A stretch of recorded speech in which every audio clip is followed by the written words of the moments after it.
السلام علیکم ناظرین، آپ دیکھ رہے ہیں ڈیلی حافظ آباد۔ میں ہوں رانا غلام علی۔ میں اس وقت جس جگہ پر موجود ہوں، یہاں پر ایک ڈسٹرکٹ حافظ آباد کی طرف سے جو ایک مارکیٹ بنائی جا رہی ہے، جس کے آج کل جو ہے وہ بہت چرچے ہیں۔ مارکیٹ کے چرچے جو ہیں وہ ایک علیحدہ ایشو ہے۔ ہمارے ساتھ اس وقت موجود ہیں ضلع حافظ آباد کی جو ہے وہ ایک عظیم دانشور، ایک عظیم شخصیت شیخ اسد سلیم صاحب، جو 21 کتابوں کے مصنف بھی ہیں، اور جس میں سے 13 جو بکس ہیں جو انہوں نے لکھی ہیں، ان میں ان کو صدارتی ایوارڈ بھی ملا ہوا ہے۔ اور جیسا کہ پورا حافظ آباد ڈسٹرکٹ جانتا ہے کہ ان کو جو اپنے ڈسٹرکٹ سے ایک پیار ہے، وہ جو جتنی بھی قدیمی واقعات ہیں، قدیمی بلڈنگ ہیں، وہ ان پر لکھ بھی چکے ہیں، اور اپنے جو حافظ آباد کی عوام ہے اس کو بتا بھی چکے ہیں۔ تو میرے اگر یہاں پہ کیمرہ مین بتائیں تو دکھائیں تو یہ دیکھیں ادھر ساتھ نا، اس مارکیٹ کے ساتھ ایک یہ بلڈنگ کھڑی ہوئی ہے، جو غالباً ایس ایچ او صاحب کا جو ہے یہ کمرہ بتایا جا رہا تھا۔ اس بلڈنگ کی خاص اہمیت ہے جو ہم شیخ اسد صاحب کی زبانی سنیں گے کہ اس میں 2 واقعات ہوئے ہیں۔ ایک واقعہ جو ہے وہ قیام پاکستان سے پہلے ہے، اور ایک واقعہ جو ہے وہ قیام پاکستان کے بعد ہے۔ اس بلڈنگ کی اہمیت اور تاریخی جو باتیں ہیں وہ ہم شیخ اسد سلیم صاحب سے جانتے ہیں کہ یہ بلڈنگ کے کیا واقعات ہوئے۔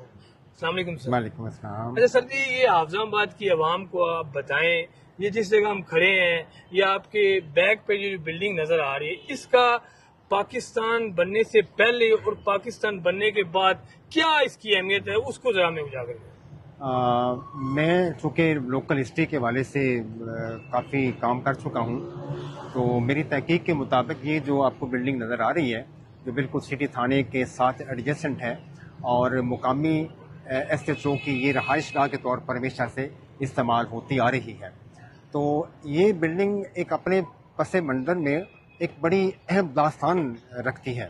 بہت کم لوگوں کو پتہ ہے کہ اس کے سینے میں ایک ایسی داستان دفن ہے جس سے ہر شخص واقف نہیں ہے۔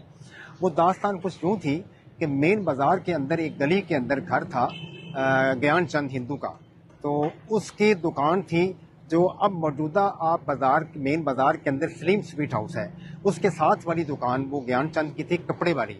اور ان کے سامنے جو انجمن اصلاح المسلمین والوں نے مارکیٹ ابھی بنائی ہے، وہاں پہ ایک جمندہ رام کالڑا، وہ قوم کے تھے، ان کی کپڑے کی دکان تھی۔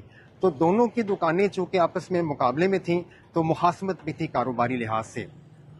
لیکن ہوا یہ کہ جو گیان چند تھا، گیان چند کا والد جو تھا وہ ایک آنکھ سے نابینا تھا، کانا تھا وہ، اور جو سامنے والی دکان کالڑوں کی تھی جمندہ رام کی، ان کا ایک منشی تھا بوڑھا رام، وہ بڑا شرارتی قسم کا تھا، اور اکثر وہ کیا کرتا کہ کوئی بندہ گزرتا تو اس کو کانا کہہ کر پکارتا، کوئی جانور یا کتا گزرتا تو اس کو کانا کہہ کر پکارتا۔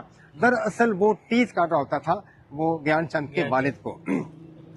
یہ آئے روز کی اس طرح کی بے عزتی جو ہے، یہ جو اس کا گیان چند خود بیٹا تھا، اس کو بڑا محسوس ہوتا تھا۔ تو اس نے پھر ایک وقت آیا کہ فیصلہ کر لیا کہ میں نے اپنے والد کی بے عزتی کا بدلہ ان سے لے کے رہنا ہے۔ چنانچہ اس نے کیا کیا، ایک پسٹل خریدا، اور اپنی بیوی پاروتی، جو کہتے ہیں کہ بڑی خوبصورت تھی، اس کے ساتھ ایک پلاننگ کی، اور پلاننگ یہ کی کہ وہ پہلے گولی چلانا سیکھے گا، اور جب اس کو نشانہ بازی آ جائے گی تو پھر بیوی کے ساتھ طے شدہ منصوبہ یہ تھا کہ وہ کالڑوں کے اوپر حملہ آور ہوگا، ان کو مارے گا۔ اور پھر بیوی نے کہا کہ جب تم یہ کام کر لو گے تو میں کہاں جاؤں گی، تم تو پکڑے جاؤ گے۔ تو پھر وہ انہوں نے کہا، آپس میں منصوبہ بندی یہ کی کہ پاروتی نے یہ وعدہ لیا کہ ان کو مارنے کے بعد تم مجھے بھی گولی مار دو گے، میں تمہارے بغیر زندہ نہیں رہوں گی۔ وہ طے ہو گیا۔ چنانچہ اسی منصوبہ بندی کے تحت ایک دن گیان چند نے اپنا پسٹل لیا اور کالڑوں کی دکان کے اوپر حملہ آور ہو گیا۔ سب سے پہلے اس میں جمندہ رام مارا گیا، پھر وہ بوڑھا رام کے پیچھے دوڑا جس کا گھر وہاں قریب تھا، اس کے اوپر حملہ آور ہوا۔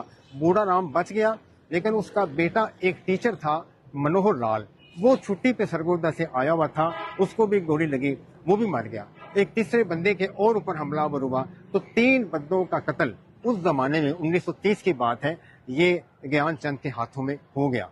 اب پورا شہر جانتا تھا کہ گیان چند نے یہ قتل کیوں کیے ہیں، لہذا سارے لوگوں کی ہمدردی اس کے ساتھ تھی۔ اچھا، اس وقت سعادت خان ایس ایچ او تھا، اس نے وہ گرفتاری گیان چند نے خود پیش کر دی، اور سعادت خان نے یہ کہا کہ تم اقرار جرم نہ کرو تو میں تمہیں بچا سکتا ہوں۔ اس نے کہا کہ یہ نہیں ہو سکتا. کیوں کہ اس نے وہ 3 بندوں کو مارنے کے بعد گھر جا کر اپنی پاروتی کو گولی مار دی تھی. پاروتی کو بھی گولی مار دی تھی. مطلب جو ایگریمنٹ کے درمیان ہوا تو اس نے بڑا تاریخی فقرہ بولا کہ اب تو میری پاروتی بھی نہیں رہی تو میں کیسے زندہ رہوں گا. چنانچہ وہ پھر قید میں ہو گیا, اس کو سزائے موت ہو گئی. یہ رقبہ اس کا تھا, گیان چند کا. اس نے یہاں پھر اپنی جو پراپرٹی تھی, جو جائیداد تھی, وصیت کر گیا کہ اس کے پیسوں سے یہاں ایک جنج گھر بنا دیا جائے. جنج گھر آج کے الفاظ میں کیا شادی ہال. اچھا, وہ شادی ہال اس نے پبلک کے ویلفیئر کے لیے بنا دیا, جنج گھر بنا دیا گیا. اور جنج گھر جو ہے دراصل اس زمانے میں یہ سرائے کے طور پر بھی استعمال ہوتا. باہر سے مسافر آتے تو یہاں ان کو ٹھہرایا جاتا. اگر کسی کی شادی ہوتی تو یہاں بارات آتی, وہاں ان کو براتیوں کی سیوا کی جاتی. اور پھر ایک اور بات بتاتا جاؤں کہ پنڈی بٹیا میں جو آل انڈیا کانگریس کی تنظیم بنی وہ بھی یہاں بنی, اور اسی جگہ پہ, اور اس کے اجلاس یہاں ہوتے تھے. وہ کس سال میں بنی تھی؟ یہ تقریباً 1938 یا 39 کی بات ہے. 38 یا 39 کی بات ہے, کیونکہ 1942 میں جو کوئٹ انڈیا موومنٹ چلی تو مقامی کانگریس کے لوگوں نے یہاں گرفتاریاں بھی وہ پیش کی تھیں. تو ایک تو اس کی سر ایک سوال یہاں پہ, یہ جو جنج گھاٹ بنایا گیا یہ مطلب 1930 میں اس کی پھانسی کے بعد بنایا گیا. تو یہ کتنی دیر تک یہ بلڈنگ اپنی اصلی حالت میں رہی ہے؟ اچھا, میرا ذاتی خیال ہے کہ یہ بلڈنگ اگر دیکھی جائے تو اس کا کچھ حصہ مجھے لگ رہا ہے کہ وہ پرانی طرز کا ہے اور کچھ حصہ بعد میں بنایا گیا, کیونکہ میں نے اس کو پرانی حالت میں بھی دیکھا ہوا ہے اور اب کی حالت میں بھی دیکھ رہا ہوں. اچھا جی, میرا ذاتی خیال ہے کہ میں یہ جب دلہدی بار لکھ رہا تھا 1996 میں, اور میری SHO صاحب سے یہاں ملاقات ہوئی اس گھر کے اندر ہی, تو وہ پرانی طرز کا مکان تھا. اس میں بالکل مجھے وہی طرز نظر آ رہا تھا. میں نے کچھ تصویریں بھی بنائی تھیں. یہ کئی بعد میں اس کو رینوویٹ کیا گیا اور تبدیلی کی گئی.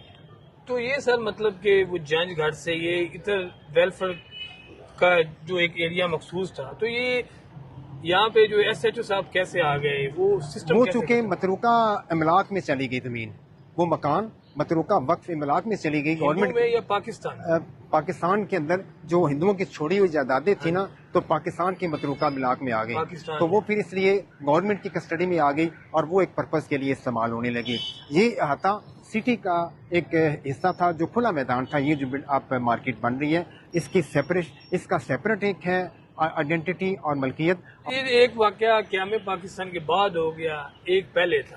اس سارے پرپز میں اب آپ ہمیں آخر میں یہ بتا دیں کہ کیا ہماری پنڈی بٹیا میں کوئی چیز ایسی بچی ہے جو اپنی اصلی حالت میں ہو؟ اچھا, میں ایک وضاحت کر دوں کہ جو پاکستان بننے کے بعد بھی ایک دلچسپ واقعہ اس سے منسلک ہے.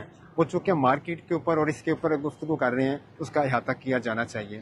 اچھا, قیام پاکستان کے فوراً بعد یہ بات ہے 1951 کی کہ ایک تھانے دار صاحب پنڈی پٹیا میں تعینات ہوئے. اللہ بخش نام تھا ان کا, چودھری اللہ بخش ان کا نام تھا. اچھا, وہ بڑے نازک مزاج کے مالک تھے اور اس زمانے میں ابھی پنڈی پٹیا میں بجلی نہیں آئی تھی. پنڈی بٹیا میں بجلی آئی ہے 1957 میں. یہ 1951 کی بات کر رہا ہوں. تو وہ ظاہر ہے گرمیوں میں لوگ چھتوں پہ سوتے تھے. اچھا, اب انہوں نے کیا, ان کے قریب ہی ایک, اس کا نام بھی اللہ بخش, وہ حجام ٹھنڈائی تھا بیچارہ, ماڑا تھا, اس کا گھر بھی قریب تھا. وہ ظاہر چھت پہ سوتے تھے لوگ, اس زمانے میں کہاں جائیں گرمی میں.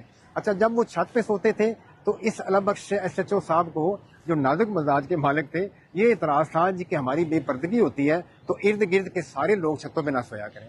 اب بیچارے وہ گرمی کے مارے کہاں جائیں. تو انہوں نے پھر جو لوکل عمائدین تھے, شہری جو قیادت تھی, ان کے سامنے اپنا مدعا پیش کیا. تو انہوں نے SHO صاحب کو سمجھایا لیکن وہ نہیں مانے. انہوں نے حکمن منع کر دیا کہ ارد گرد کے لوگ بالکل چھتوں پہ کوئی نہیں سوئے گا. تو یہ بڑا پرابلم ہو گیا. چنانچہ اس کے نتیجے میں پھر یہاں کے جو اس وقت کے شہری عمائدین تھے, انہوں نے باقاعدہ نوائب وقت کے حمید نظامی صاحب زندہ تھے, ان کو خط لکھا. حمید نظامی صاحب نے, وہ شاید میرے پاس ابھی اس کا ٹوٹا پڑا, وہ پارٹ جو چھاپا, حمید نظامی صاحب نے اس وقت کے نوائب وقت میں اداریے میں لکھا کہ اس نازک مزاج SHO صاحب کو حکومت پاکستان کو چاہیے, پنجاب کو چاہیے کہ لکھنؤ بھیج دیں اور ان کے لیے ایک وظیفے کا بندوبست کر دیں کہ جو چھت پہ سونے کے وقت معترض ہیں کہ ارد گرد کوئی نہ سوئے. تو ایک یہ واقعہ بھی ہوا اور باقاعدہ پھر ٹسل شروع ہوئی, اور ٹسل کے نتیجے میں ایک جلوس SHO کے حق میں نکالا گیا اور ایک SHO کے مخالف نکالا گیا.